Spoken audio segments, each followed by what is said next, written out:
સતતમ નિજમૂર્તિચિંતકાના મધિકશ્વેતમનોહર પ્રકાશે રુદિદર્શિતરમ્ય દિવ્યરૂપમ ભગવન્તમ તમહં હરિં નમામિ. બોલો શ્રી સ્વામિનારાયણ ભગવાનની. બોલો શ્રી ગોપીનાથજી મહારાજની. બાલ સ્વરૂપ ઘનશ્યામ મહારાજ, રાધા કૃષ્ણ દેવની.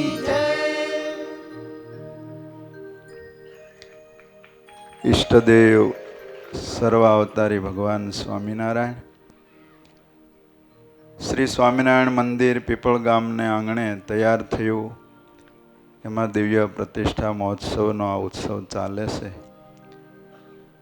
એમાં આજે તો આપણા બહુ મોટા ભાગ કહેવાય કે આજે પરમ પૂજ્ય ધર્મ ધુરંધર 1008 શ્રી રાકેશ પ્રસાદજી મહારાજ પધારી અને મૂર્તિઓને વેદોક્ત વિધિથી પ્રતિષ્ઠા કરી અને ભગવાન અક્ષરધામમાંથી અહીં બિરાજ્યા છે એવા પૂજ્યપાદ મહારાજશ્રી તથા ગઢપુર મંદિરના ચેરમેન સ્વામી તથા અમારે ધોરાજી ધામથી પધારેલા અમારા ધૂળિયા મંડળના સર્વના ગુરુસ્થાને બિરાજતા એવા સદગુરુવર્ય શ્રી મોહન પ્રસાદદાસજી સ્વામી તથા અમારે રામ સ્વામી પરમ પૂજ્ય સદગુરુ ધાંગધ્રાથી પધારેલા રામકૃષ્ણદાસ સ્વામી, પૂજ્ય અમારે ભક્તિ સંભવદાસજી સ્વામી, પૂજ્ય હરિવલ્લભ સ્વામી, પૂજ્ય લક્ષ્મીપ્રસાદ સ્વામી, પૂજ્ય ગઢપુરથી પધારેલા તમામ સંતો,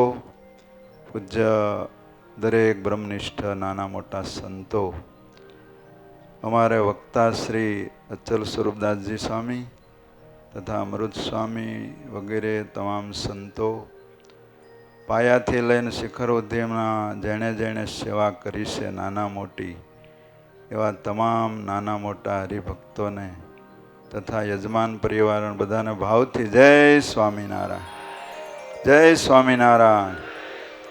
મજામાં? આજે તો આનંદ ઉત્સવનો દિવસ કહેવાય. પીપળ ગામને આંગણે આજ અક્ષરધામમાંથી સ્વામિનારાયણ ભગવાન અહીંયા બિરાજમાન થયા છે. આજ તમારા ગામનું આખું ભાગ્ય બદલી ગયું.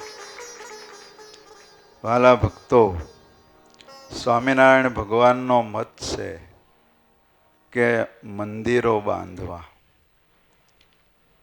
મહારાજ કે અમે ત્યાગનો પક્ષ મોળો પાડી અને મંદિરો કર્યા. શા માટે? તો કે ઉપાસના રાખવા માટે. ભગવાનની ભક્તિ ઉપાસના જીવનમાં હશે તો અનેક જીવના કલ્યાણ થશે. એટલા માટે શ્રીજી મહારાજે આ ઉપાસનાના કેન્દ્ર ખોલ્યા છે, મોક્ષના સદાવ્રત ખોલ્યા છે. શ્રીજી મહારાજે પોતાની હયાતીમાં પણ 6 મંદિર બનાવ્યા છે.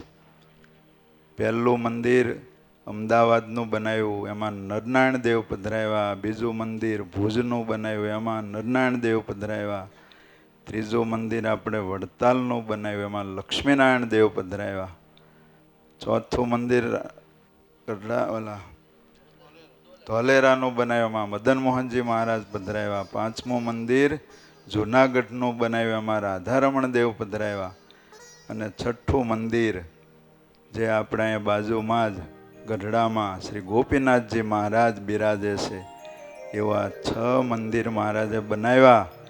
અને પોતાની મૂર્તિ આ ગોપીનાથ મહારાજનું સ્વરૂપ આબેહૂબ જે મહારાજ મનુષ્ય સ્વરૂપમાં હતા ને એવું જ માપ લઈને મિસ્ત્રી નારાયણજીભાઈ સુતાર પાસે બનાવી રહ્યું અને એ સ્વરૂપ પધરાયું હોય. ગોપીનાથ મહારાજના તમે દર્શન કરો ને, આમ સામે ઊભા રહ્યો ને ત્યાં શાંતિ થઈ જાય એવું પ્રગટ સ્વરૂપ છે. મનુષ્ય રૂપમાં મહારાજ હતા ને એ સ્વરૂપ છે.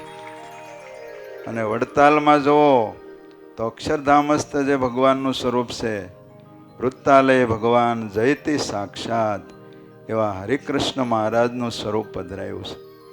લક્ષ્મીનારાયણ દેવ પધરાવ્યા, ભુક્તિ અને મુક્તિનો માર્ગ શરૂ કર્યો છે.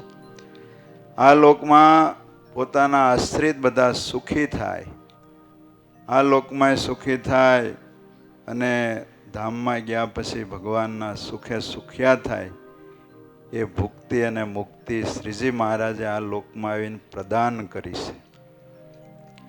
માટે વાલા ભક્તો, અહીંયા મંદિર બનાવવાનું તો સ્વામીએ કીધું ને એમ નિમિત્ત બન્યું, ભગવાને કાંઈ સંકલ્પ કરાયો હશે, પણ તીકોડે તો 4, 5, 6 વર્ષ વહી ગયા. પછી ફરીવાર હું એકવાર અહીં પધરામણી આવ્યો, પાછો મેં સંકલ્પ કર્યો કે રમેશભાઈ આપણે મંદિર કરવું છે. તે અમારે અડતાળાના હીરાભાઈ સાથે હતા, બહુ મહાન ભગત, ગરડામાં અખંડ સેવા કરે છે. એની ઉપર પૂજ્ય ભાનુસ્વામી અને ચેરમેન સ્વામી બહુ રાજી છે. એમના દીકરી એક સાંખ્યોગી બેન છે. તો એ મારી સાથે હતા. મને કે સ્વામી તમારે મંદિર કરવું હોય ને તો હું ભૂમિની જગ્યા લઈ દઉં. મેં કીધું તો સારું, તમને ગોપીનાથજી મહારાજ સંકલ્પ કરાયો. જગ્યા ગામમાં જોવા નીકળ્યા તે 2-3 પ્લોટ ધ્યાનમાં આવ્યા બાપજી, પણ કોઈ ના પાડી કે અમારે દેવા નથી થતા. પછી અમારે ભરતભાઈ ગોટી, જેણે આ આખા મહોત્સવમાં મંદિરમાં સર્વથી મોટું દાન કર્યું છે, એને બહુ ગુણ આવ્યો. એ કે અહીંયા મારા પ્લોટ છે 2, એ કે વેચવાના તો નથી, પણ તમે મંદિર કરતા હોય તો આપું. પછી એમણે એ વખતમાં 11 લાખ તો ભૂમિદાન આપ્યું પહેલે જ વખતે, અને એ મંદિરની જગ્યા આપણે લીધી, દસ્તાવેજ કરાવ્યો અને ગોપીનાથજી મહારાજને અર્પણ કર્યું. ત્યાર પછી મને કે તમે ખાતમુહૂર્ત કર્યું, હવે ગામમાં ક્યાં રહો? મેં તો કોઈ મકાન હશે ખાલી તો રહેશું. તો કે મારે વાડીમાં બંગલો બનાવ્યો છે કોરોના કાળમાં, એક હાવ ખાલી છે ને હજી ઉદ્ઘાટન બાકી છે, તો તમે ન્યાય રહ્યો. તો 2 વર્ષથી સંતો ત્યાં રહે છે, એ મંદિર જેવું બની ગયું છે. એટલે એમને ઘેરે કાલે ઠાકોરજી ધાન્યવાસ કર્યો. એ પરિવાર, ગોટી પરિવાર ધન્ય બની ગયો અને સંતોની ખૂબ એણે સેવા કરી. એ કે સંતો એટલું બધું કામ કરતા હોય પરમાર્થને, તો કે મારે ભગવાને સંપત્તિ આપી છે તો મારે વાપરવી જ જોવે ને, આવી એમની સમજણ.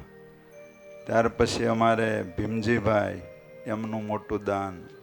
અમારે અક્ષર નિવાસી પરમ ભક્ત ગણેશભાઈ, એમના સસરાનું ગામ છે, એટલે એમણે પણ અશ્વિનભાઈએ બહુ મોટી સેવા કરી છે. બધા ભક્તોએ, આમાં સુરતના ભક્તોએ, અમારા તુલસી દાદા જે કથાના યજમાન છે, એણે બહુ મોટી સેવા કરી છે. એટલે આ બધા ભક્તો, નાના મોટા ભક્તોએ સેવા કરી અને આ મંદિરનું કાર્ય પૂરું કર્યું છે. બધા મંદિર જોઈને બહુ રાજી થાય છે.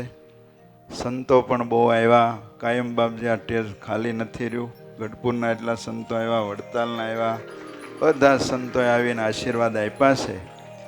માટે આમાં જેણે જેણે સેવા કરી છે તન મન ધનથી, એ બધાનું અહીંયા બિરાજમાન થયેલા બાલુડા ઘનશ્યામ મહારાજ, રાધાકૃષ્ણદેવ, ગઢપુરપતિ ગોપીનાથજી મહારાજ બધાને ખૂબ સુખ્યા કરે અને ખૂબ સર્વનું મંગળ કરે, એવી ભગવાનના ચરણમાં પ્રાર્થના કરું છું. બાકી તો ગામડામાં મંદિર કરવા બહુ કઠણ છે. કોઈ સાધન મળે નહીં, કોઈ સામગ્રી મળે નહીં, બધું સુરતથી લાવીને કરવું પડે. તો પણ 2 વર્ષમાં ટૂંકા ગાળામાં મંદિર થયું. ગઈ સાલે પ્રતિષ્ઠા કરવાની હતી, પણ ગઢપુરપતિ ગોપીનાથજી મહારાજના દરબારમાં વચનાવધિ શતાબ્દી મહોત્સવ ભવ્યતાથી ઉજવવાનો હતો, એટલે 1 વર્ષ આપણે પાછું ઠેલ્યું. એટલે મહારાજે મુહૂર્ત આપ્યું અને પ્રાણ પ્રતિષ્ઠા ભગવાનની થઈ.